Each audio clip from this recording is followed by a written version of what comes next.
शुक्रवार दोपहर वृंदावन के केशी घाट पर एक बड़ा नाव हादसा हो गया, जिसने जिम्मेदारों की गंभीर लापरवाही उजागर कर दी। जानकारी के अनुसार श्रृंगार घाट से करीब 2:30 बजे 37 श्रद्धालु 2 मोटर बोट में सवार होकर यमुना नदी में निकले थे। इनमें से एक बोट में सभी 37 लोग सवार थे। प्रत्यक्षदर्शियों के मुताबिक नाविक ने बोट को तेज गति से चलाना शुरू किया, जिस पर सवार श्रद्धालुओं ने कई बार स्पीड कम करने की अपील की, लेकिन चालक ने इसे नजरअंदाज करते हुए कहा कि यह उसका रोज का काम है। बोट को पैंटून पुल के पास ले जाया गया, जहां यमुना रिवर फ्रंट के कार्य के चलते पुल हटाया जा रहा था और पानी का स्तर भी कम था। बताया जा रहा है कि बोट वहां कुछ देर के लिए रुक गई। इसके बाद चालक ने अचानक तेज गति बढ़ाई, जिससे बोट अनियंत्रित हो गई और हवा के झोंके के कारण पैंटून पुल से टकरा गई। टक्कर के बाद मौके पर अफरा तफरी मच गई और कई श्रद्धालु यमुना में गिर गए। हादसे के तुरंत बाद स्थानीय गोताखोर और बचाव दल यमुना में उतर गए। कुछ लोग अपनी मोटर बोट लेकर भी मदद के लिए पहुंचे। राहत की बात यह रही कि यमुना का जलस्तर कम होने के कारण बचाव कार्य में तेजी आई और कई लोगों को सुरक्षित बाहर निकाल लिया गया। प्रत्यक्षदर्शियों का कहना है कि यदि पानी का स्तर अधिक होता तो हादसा और भी भयावह हो सकता था।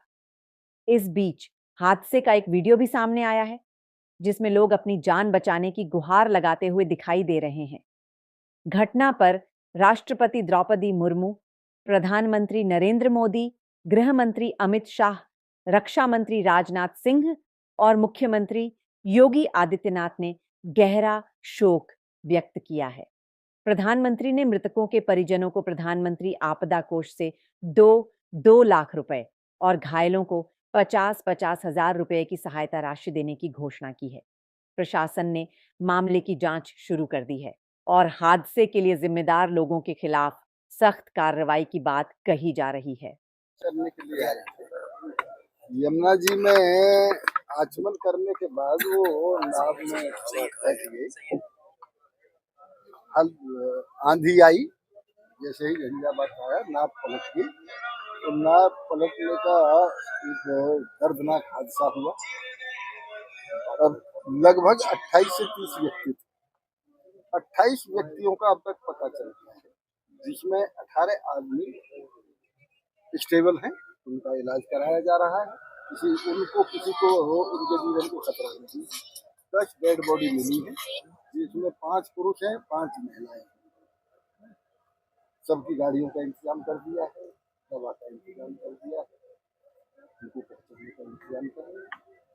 ये तो दर्दनाक हादसा है, तो इसलिए सभी को दुख है। माननीय मुख्यमंत्री जी ने संज्ञान लिया, तुरंत मुझे निर्देश दिए गए, इसलिए मैं यहाँ आके, प्रशासन हमारा पूरा लगा हुआ है। मिलिट्री के जवान लगे हुए हैं, गोताखोर लगे हुए हैं, कि कहीं कोई और व्यक्ति तो नहीं है। ये बताया जा रहा है कि पॉन्टून पुल जो है उसकी मरम्मत का काम चल रहा था, नाव स्टीमर उससे टकराया है, रस्सी से उसका जो पंखा था वो अटका है। हम इसकी मजिस्ट्रेटी जांच कराएंगे, जो भी तथ्य होंगे वो सामने। अब देखिए, जब तक या तो वो लोग ये बता दें कि वो हम 28 थे, या तो वो बता दें, और नहीं, या फिर हम संतुष्ट हो जाएं कि भाई अब कोई नहीं है, तब तक रेस्क्यू कराना है।